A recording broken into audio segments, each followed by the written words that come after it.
Hello, everyone. Thanks for being here. Before I take your questions, I just wanted to mention that earlier today at the White House, Valerie Jarrett, Senior Advisor, Gene Sperling, Director of the National Economic Council, Jeff Zients, Director of OMB, and Alan Kruger, President's Chief Economist, met with the following business leaders in the defense contracting industry. Wes Bush, Chairman, CEO, and President of Northrop Grumman Corporation, David P. Hess, President of Pratt & Whitney, Linda Parker Hudson, President and CEO of BAE Systems, Inc., John S. Langford, Chairman and CEO of Aurora Flight Sciences Corporation, David F. Melcher, CEO and President of ITT Excelis, Mike Petters, President and CEO, Huntington Ingalls Industries, and Marion C. Blakely, President and CEO, Aerospace Industries Association. The focus of the conversation was the potential devastating impacts of the sequester going into effect. As a number of the participants noted, the notion that allowing sequester to take effect would somehow have limited effect or would be reversible. That notion was disputed heavily in the meeting. For some of these major companies, the impacts would be long-lasting, as they would have to make decisions about programmatic changes they would make, and therefore contractual changes. A company like Northrop Grumman, I believe, would have, for example, something like 20,000 small businesses in their pipeline that would be severely affected by implementation of the sequester. And a lot of these companies, while they are defense contractors, also have significant civilian side business operations that would be negatively affected by the impacts on their R&D budgets, for example. So this is a very serious matter. I would also note that the participants did not support proposals thrown out there that we could somehow address only the defense spending side of the sequester, take care of that, but let the non-defense cuts kick in, across-the-board cuts, or double up on the non-defense across-the-board cuts, because these companies depend for their workforces of the future on investments in education, and in STEM education in particular, and in other areas of investment that this government makes to help build the foundation for our future economy. So it was a very good meeting and about a very important topic. And with that, I go to the Associated Press. Thank you. Does the White House have any response to the Boy Scouts delaying their decision on allowing gay members and leaders? We have no response. I don't have a response to their process. You know that the President believes the Boy Scouts is a valuable organization that has helped educate and build character in American boys for more than a century. He also, as you know, opposes discrimination in all forms, and as such believes, as he said just on Sunday, that gay Americans ought to be able to participate in the Boy Scouts. But in terms of the process of their evaluation of their policies, I don't have a comment. The President obviously is in Annapolis talking to Senate Democrats, and there's no press access to that event, which first we just want to register our complaint on that. Second of all, can you give us any readout of what the President's message was going to be to Senate Democrats, particularly on his priorities for immigration and gun control? The President will talk about all the work that the Senate is doing, Senate Democrats are doing with the administration in a coordinated way, whether it's on addressing the sequester that I just talked about and our fiscal challenges, the balanced approach we need to take towards further deficit reduction, the investments we need to make to ensure our economy grows and continues to create jobs. On immigration, there has been, and the President will note this, significant progress made with the participation of Senate Democrats towards a bipartisan piece of legislation that would meet the standards and principles the President has put forward in his blueprint, and hopefully would pass the Senate and the House and get the President's signature. That's a very high priority of the President's and of the nation's. And on other issues, whether it's taking actions to reduce gun violence in America or dealing with the variety of other issues that confront us, the President looks forward to meeting with Senate Democrats because they play such an important role in moving this agenda forward. What's his message specifically on the assault weapons ban? That's an issue that several Democrats have refrained from voicing their support or opposition to. Is he going to push them to take this to the floor and have a vote on it?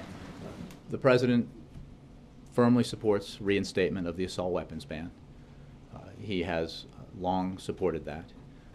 He understands that these issues are difficult, that achieving them will not be easy, but he is committed to pressing forward on them and to enlisting the support of lawmakers in both the House and the Senate, of both parties, in the effort. As for the assault weapons ban in particular, I think he said on Sunday, and I know he believes that this needs to come to a vote. The American people actually, by most polls, support passage of the assault weapons ban. The President certainly does, and he believes it should come to a vote. Even if that means putting members of his own party in the position to either vote against something that he supports or take a vote that could hurt them politically? I think he thinks that the American people understandably expect Congress to vote on these important matters, to vote yes or no.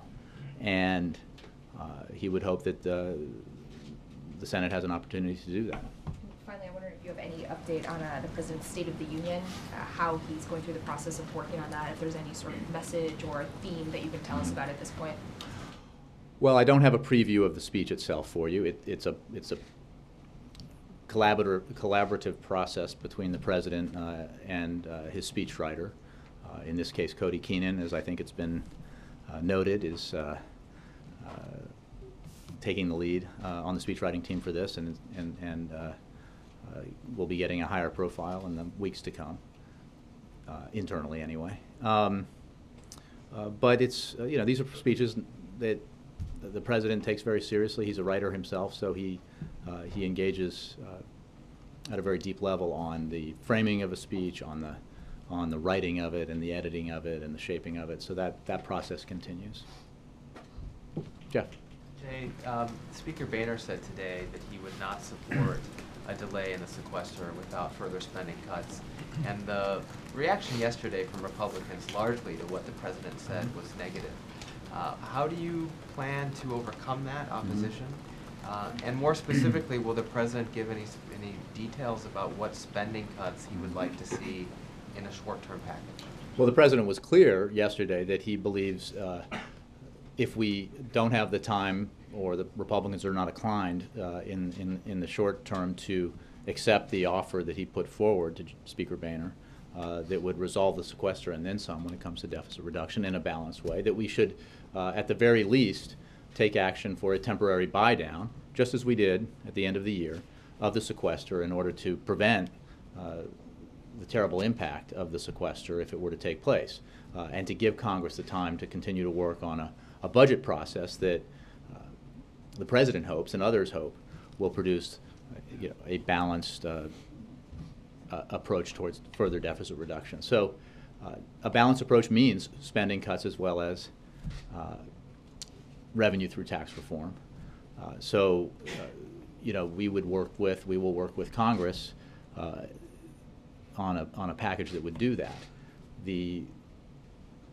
So if Speaker Boehner is saying that spending cuts have to be part of that, the President believes that too, but it cannot be spending cuts alone. The balance is what the American people support, and whether it's proposals, as the Republicans have put forward, that achieve significant deficit reduction over 10 years, only through spending cuts, and therefore borne almost entirely by senior citizens and struggling middle-class families and others, or proposals for short-term buying down of the sequester or other measures that would reduce the deficit.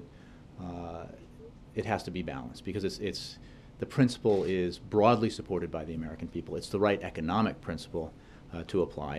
And the argument that Republicans seem to be making is that the choice here should be unbalanced spending cuts that adversely affect Americans who are trying to get by, but hold harmless corporations that enjoy tax breaks for jets or subsidies for oil and gas industry, for example. Hedge fund managers who pay a much lower tax rate through the carried interest provision than average folks who drive a bus or walk the beat in a municipal police department or teach our kids. That's a better, that it's either that's the choice or we let the sequester kick in. Thousands upon thousands of Americans lose their jobs as a result, and the economy takes a severe blow. That's a terrible choice, and it's not an option it's not a choice that has to be made. If we do it in a balanced way, and again, we've done this before, so why was buying down the sequester for a temporary period of time to allow for congressional work to be done on this issue for broader deficit reduction? Why was it okay to do it in a balanced way 2 months ago, but it's not okay now? It's the right thing to do. The President made that clear yesterday. And that you may pose that question, but as I said in the original question, the response has been right. Well, they'll have to explain. But how Sure. How will you try to overcome that, or is the President willing to accept the fact that on March 1st the sequester will just go in, and the people who we met with this morning and their companies and employees will suffer? Well, the President came out here yesterday in part to challenge the growing conventional wisdom among Republicans in Congress that the sequester is somehow acceptable. Is somehow a useful political play for them because the effects of the sequester on average Americans out there would be very negative. And he put forward a proposal for avoiding that outcome while Congress continues to work on longer-term deficit reduction. That's the sensible thing to do. Why punish the American people because you haven't been able to achieve your ideological objectives through other means? They pass budgets that are wholly objectionable to most Americans. They didn't become law because of that, because they don't have the support of the American people. Compromise solutions have the support of the American people. Solutions that involve some revenues through tax reform, the kinds of tax reform, closures of loopholes, and capping of deductions that supposedly Republicans supported a few months ago, but don't support now. And then combined with spending cuts and entitlement reforms, we can achieve what has long been this President's goal, and the goal of many others, which is significant deficit reduction on the order of $4 trillion over a decade that would put us on a fiscally sustainable path and allow our economy to grow and continue to create jobs. Know what the proposal is for $4 trillion, and he referred to that yesterday. But the reaction, as I've said, is they want to see, the Republicans who would need to agree to this want to see what the specific spending cuts would be in this short-term deal. Look, I think that we would work with Congress on whatever a short-term deal would look like. It has to be balanced. The reaction I've heard.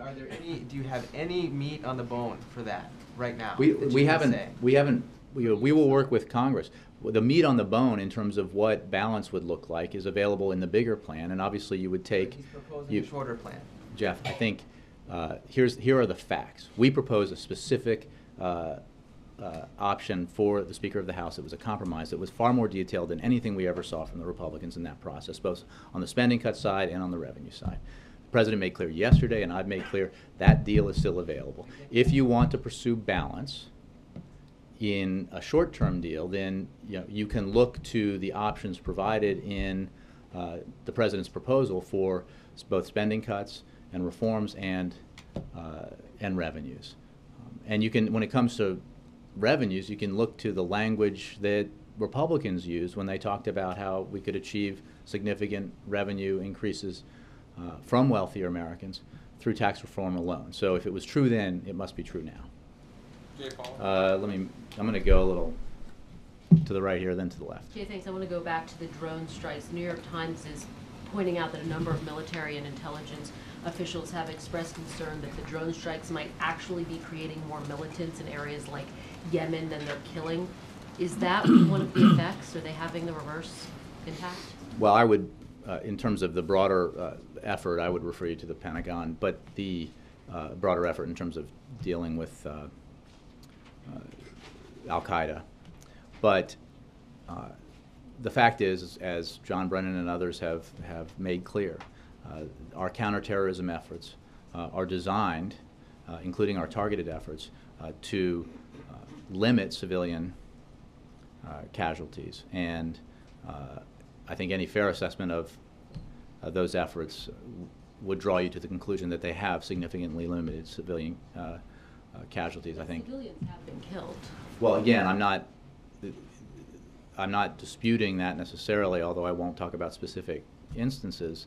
But the fact is that the methods that we use are designed specifically to avoid civilian casualties. I think it's fair to say that far fewer civilians lose their lives in an effort to go after senior leadership in Al-Qaeda along the lines that we are discussing here, as opposed to an effort to invade a country with hundreds of thousands of troops and take cities and towns. So I think that these are issues that obviously concern everyone involved in the effort to combat Al-Qaeda and to deal with the region as a whole. So that aspect of it is one that is very much in the front of everybody's minds when they make these decisions and move forward with actions. Stanley McChrystal is quoted as saying that these strikes contribute to a perception of, quote, American arrogance. How concerned is the president about that these strikes are? Well, I think that the president takes a very serious approach to these matters and has, as I said yesterday, two responsibilities in mind, and that is his absolute responsibility under the Constitution to protect the United States and to protect American citizens, and his responsibility in carrying out the first to do so in a way that's consistent with our Constitution and our laws and our values. And on the broader objectives, we obviously take the fight to Al-Qaeda in a way that we believe serves our national security objectives. And that means eliminating senior Al-Qaeda leadership, and it also means working with countries around the region to encourage a process whereby the populations in some of these countries recognize that choosing the ideology of Al-Qaeda is ultimately disastrous for them and their futures and their country's future. So it's an effort that includes a lot of different elements to it that is not just military. And just shifting to the president's trip to Israel quickly, does he plan to bring any concrete proposals to his trip to advance the peace talks? Has Netanyahu offered any proposals ahead of the visit? As I said yesterday, this is a trip the president looks forward to making that is timed in part because we have here obviously a second term for the president, a new administration, and a new government in Israel, and that's an opportune time for a visit like this that is not focused on specific Middle East peace process proposals. I'm sure that anytime the president and prime minister have a discussion, and certainly anytime the president has a discussion with leaders of the Palestinian Authority, that those issues are raised. But that is not the purpose of this visit. Our views and our efforts on the Middle East peace are clear, and they're continuing. And I think, as I said yesterday, the visit will include travel to the West Bank as well as to Jordan. Okay, on the drones, Dan. why are you dancing around the question of whether or not we kill civilians? Why can't the government at least admit that civilians I don't have been think killed? that I'm dancing around it. I didn't dispute it. Not necessarily Well, I'm just disputing not it. going to, what I can't do or what I'm Civilians not, have been killed, right? I don't disagree with that. Okay. Do you think this is going to imperil John Brennan's nomination? The President believes that John Brennan is uniquely qualified as a 25-year veteran of intelligence work, 25-year veteran of the CIA, to lead that agency.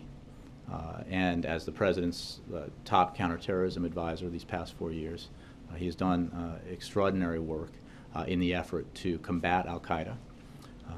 And through that work, we have seen a significant decimation of senior Al-Qaeda leadership, including the elimination of Osama bin Laden. Mr. Brennan brings,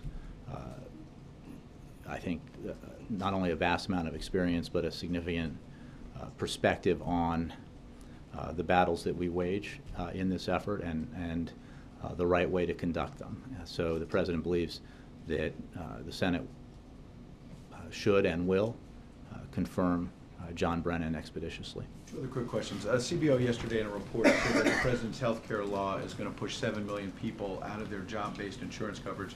That's nearly twice the previous estimate.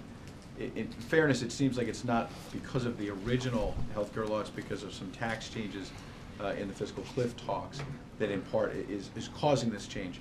But since it's happening, how can the President still claim that people are going to get to keep their coverage, keep their doctor, if 7 million people are going to be thrown off their insurance? Well, I think that the report is oversimplified in a number of areas, and HHS can provide you more details, more information about that.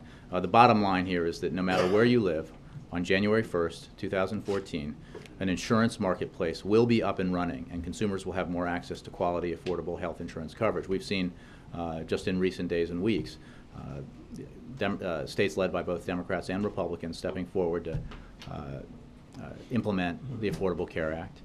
We now have approximately 25 states, again led by members of both parties, who will operate their own health insurance marketplace either on their own or in partnership with the federal government. And as I said, in 2014, consumers in all 50 states will have access to a marketplace where they can access affordable private health insurance coverage. Last thing is on the Boy Scouts, when you were asked about it before, you said that the President was motivated in large part because he opposes discrimination in all forms, of course. Mm-hmm. He believed the same about discrimination in 2009, I assume, and yet was against same-sex marriage.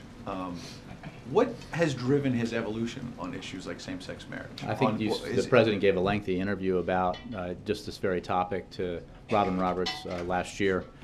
So I would point you to his comments about his evolution. Is it because of public sentiment changing so much over the last couple Well, of years? again, for his personal evolution, a term that he used, I would point you to his words.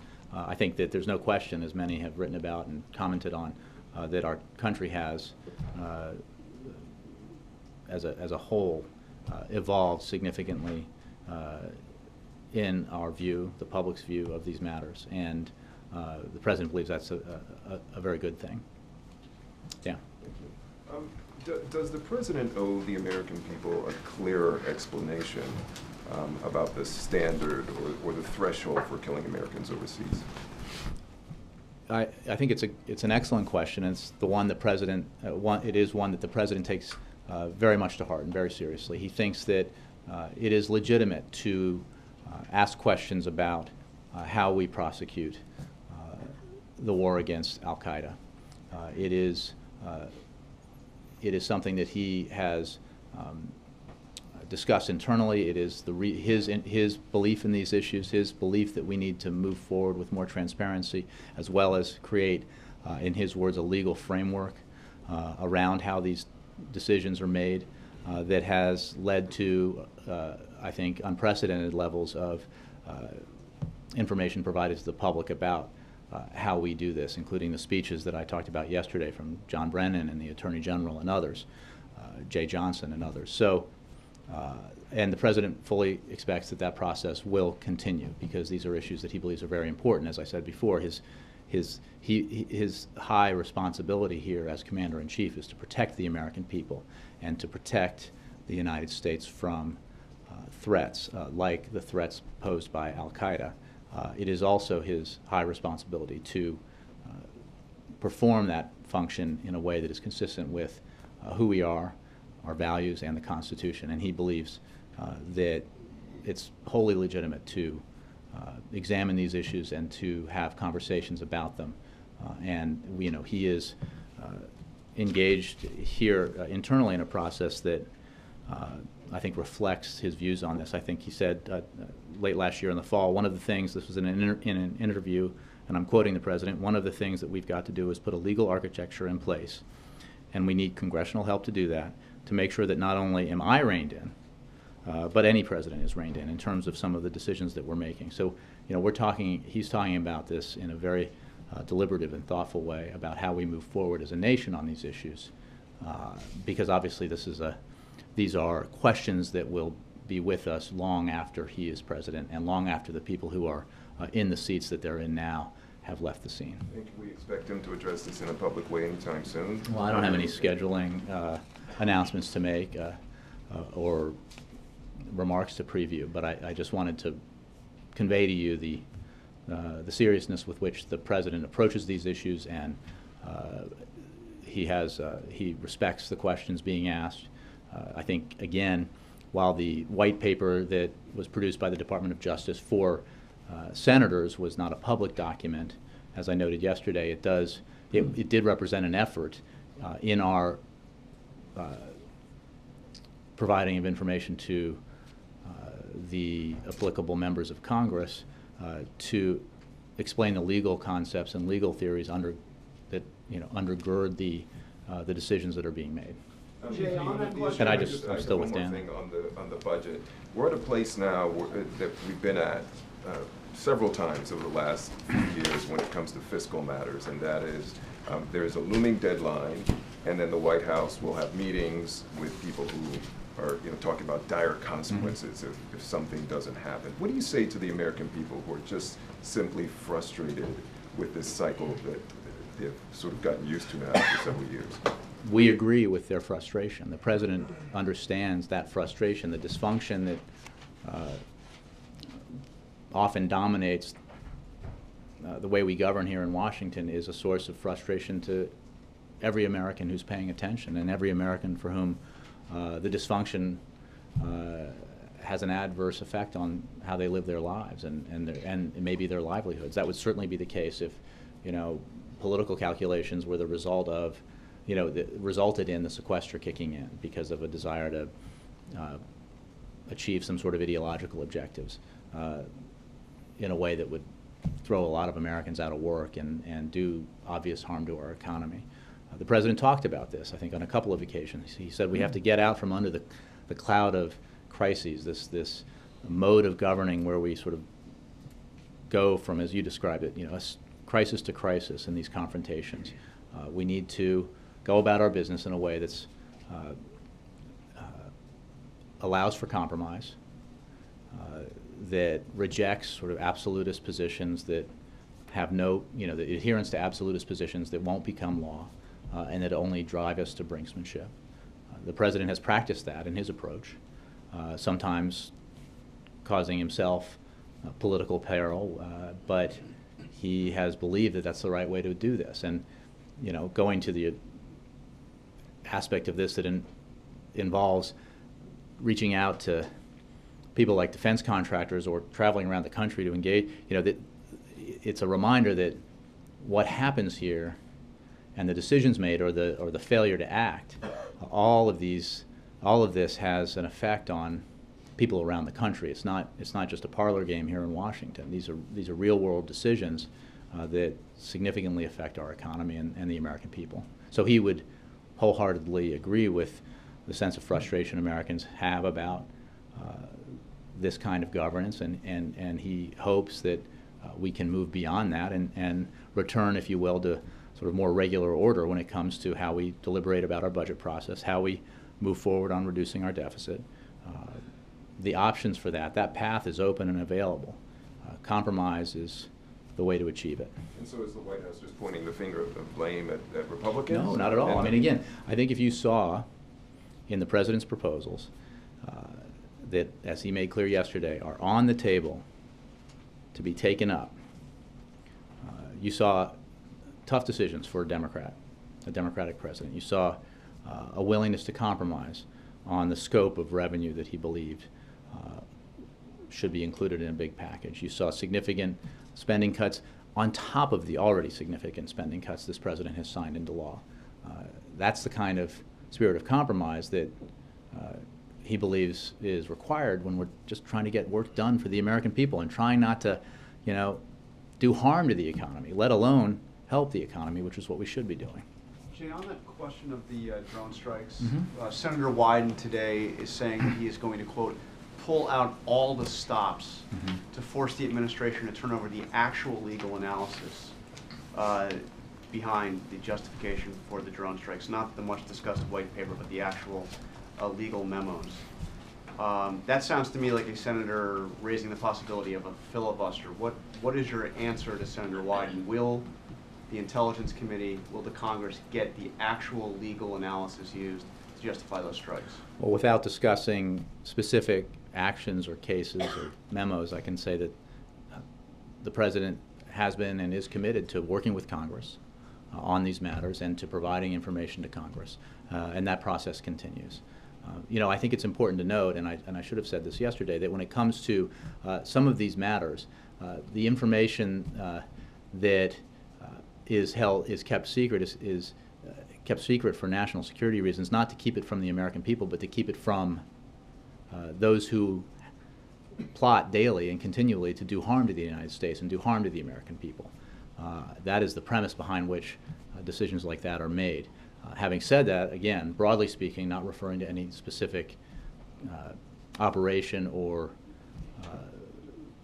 possible memo or memos, you know, the President is committed to continuing to work with Congress to provide Congress information on these important matters, and as he has been in the past. So Wyden will get his... Again, I'm not he going wants to, I can't and won't talk about specific operations or specific memos that may or may not exist. What I can say is that the President, you know, and this administration will continue to work with Congress as it has to, you know, consult with and provide information to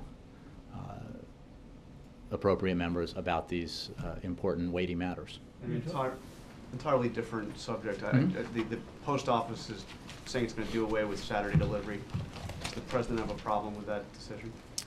Well, a couple of things. One, this is a decision, it's an independent agency, as you know, the Postal Service, and this is a decision that we found out about here just yesterday. And I'm looking, I have a little more information for you on it. But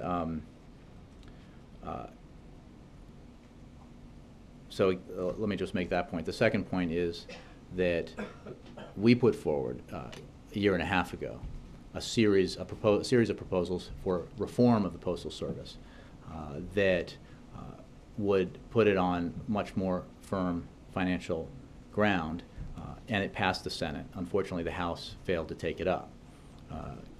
So, you know, it would be our preference that that comprehensive package of reforms be implemented for the sake of a stronger future Postal Service.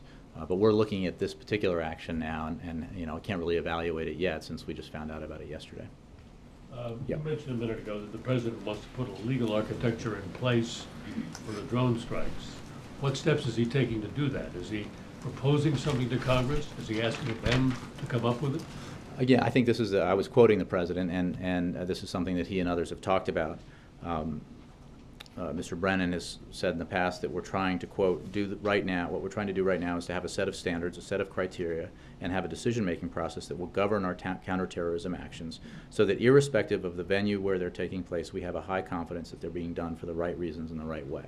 Would you agree getting Congress involved in that? Well, I think that the answer is yes. Again, quoting the President, he said last fall that there's it requires consultations with Congress, that this is, and that's why, going to John's question, that have been and will continue to be engaging with Congress on these important matters. What that structure looks like and timelines on it, you know, I don't have information for you today about, but it is something that the President considers a lot and takes very seriously. But are these deliberations underway? I mean, have you gone to yes, Congress and opened these discussions? Well, again, I don't have any modalities to report to you in terms of specific conversations or meetings, but as Mr. Brennan and the President have discussed, you know, this is something that has been underway and will continue to, you know, occupy a fair amount of time for people involved here, because it is the desire of this President to make sure that we have an architecture in place that governs these issues, not just for this President and this administration, but for the future. But just to be clear, he wants to write rules for this kind of... Yeah, I don't have, to use that fancy word, I don't have the modalities here. I don't know, or I don't have for you today what that looks like. You know, it has been described as a playbook it has been described as a set of standards, but what it does represent, the effort itself represents, I think, the thoughtfulness and seriousness with which this administration, led by this president, approaches these issues. Just one other question here. A few days ago, you were asked about the You're not going to remodeling throw my words back. of the West Wing and the temporary quarters for the president. You referred us to GSA. They have been completely uncommunicative on the issue. Mm-hmm. Do you have anything more on it? And should we expect something from them? Well, let me just say that as a rule with renovations and things like that, and just work being done on this complex, we do refer reporters to the GSA. That's their. I can say that specifically. There reports about a replica Oval Office are false, and no one's moving from the West Wing. Certainly not. No decisions about that have been made, and not in any time frame that. From the West Wing, you mean including the president? Including the president. So renovations may be made? Well, again, I don't have it for what kinds of renovations. I mean, you guys have looked around and seen that there's constant work being undertaken here on the overall campus. But I don't have anything specific. But because this issue, because of the description of an alleged replica Oval Office was reported out, I can tell you that that is false. Temporary office quarters for him? Again, I just don't have any more information for you. It's not something that's on my radar. I would refer you for more details to the GSA. That hasn't worked. Perhaps Well, you could ask them to help us out? I will, I'm sure they know now, because they're probably watching, that this has come up. Let's hope. So we'll see what happens. Come on, guys. Sorry, who do I have here? Yes, Peter. Thank you, Jay. The President's making a cabinet appointment today. Does he feel now that he has a team in place in the cabinet and the senior staff that reflects the gender balance and racial balance that he wants to see in his senior team? And does he have a team that looks like America, so to speak? Well, I think the President has addressed this, and his views are quite clear, which he believes that diversity is important because it improves the quality of debate and therefore the quality of decision making. And he seeks, excellent personnel to fill all of these positions, and he certainly believes he's found an excellent candidate in Sally Jewell, who will be announced as the Interior Secretary later today. She's uniquely qualified for that job. With years of experience managing a nearly $2 billion a year company, she will bring to the position integrity, keen management skills, as well as dedication to the department's mission of managing our nation's lands. Trained as an engineer, Jewell has broad private sector experience in energy and finance, as well as a commitment to conservation. So the President looks forward to making that announcement later today. All right. The Pentagon is expected this week to announce same-sex benefits for same-sex spouses, rather. A group in Congress has been open about pushing the Defense Secretary to do this. Was the White House involved in pushing the Pentagon to do this, and do you have any reaction to the step that's expected? No, I think I would refer you to the Pentagon, for announcement that they haven't made yet. So I don't have anything for you on that at this point. Are you pleased to hear that it's going to happen? Well, I think in answer to questions I've had previously, the President has been very attentive to this issue and believes that it needs to be addressed. I don't want to get ahead of any announcements, but it is certainly something that is has been on the President's radar, and that he believes needed to be and needs to be addressed. Okay, Connie. I've got three of them. First, on Israel, does the President expect to put any pressure on the settlements issue? Again, I don't have a preview this many weeks in advance of the conversations that he'll have with officials in Israel. I think that, as we said yesterday, we expect that Iran and Syria will be topics of conversation, but I'm sure a variety of issues will be discussed, as they always are when the President meets with Prime Minister Netanyahu and other Israeli leaders. And that's certainly the case when he meets with Palestinian Authority officials. But I don't have it was far too early to give you a tick-tock in advance of a meeting that won't happen for a number of weeks. Two on Iran. What are your thoughts about Ahmadinejad's visit to Egypt? What are my thoughts about it? Do you have a broader or more specific question, rather? support Egypt with military and financial aid? Well, our position on support for Egypt is a support for an ally that has, is in the process of a transition from years of autocratic rule to democracy. We make clear our views on these issues, as we have recently during some of the protests and unrest in Egypt. We believe that Egypt's commitment to its obligations and its treaties are very important, and that the process needs to continue in Egypt so that Egyptians are allowed to realize a future that is democratic and more prosperous. But is the U.S. still going to give several $1 billion in aid to Egypt? We're making no changes in our aid program based on a visit by a foreign leader. One more on Iran. As I was walking here, there's a small group of demonstrators who are demonstrating for the pastor who's been put in jail for 8 years, saying Christianity is not a crime.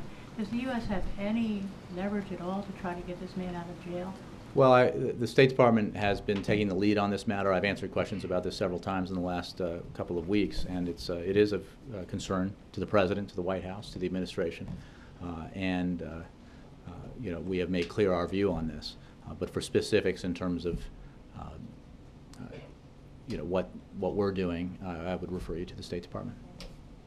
Phil. Okay. As a follow-up to the question about the cabinet, you mentioned Sally Jewell's experience in the private sector and business, and I'm wondering if the President feels that that's enough private sector experience in his cabinet, or if he's looking to fill some of these other positions with business leaders. I have no announcements or hints to give about future personnel decisions. Is that a satisfactory amount of business experience? The President doesn't look at it that way. He looks at finding the best people with the best experience possible for each position.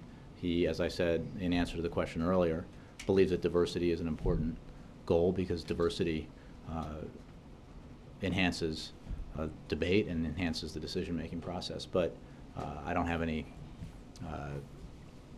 previews to provide on future personnel decisions. And any kind of time frame for how quickly? I don't have that either. Roger. Thank you. Back to the Postal Service for a moment. The budget last year endorsed an end to Saturday delivery of mail. Mm-hmm. Is that the administration's, still the administration's position? Well, I was referring to a package of provisions and reforms that we put forward.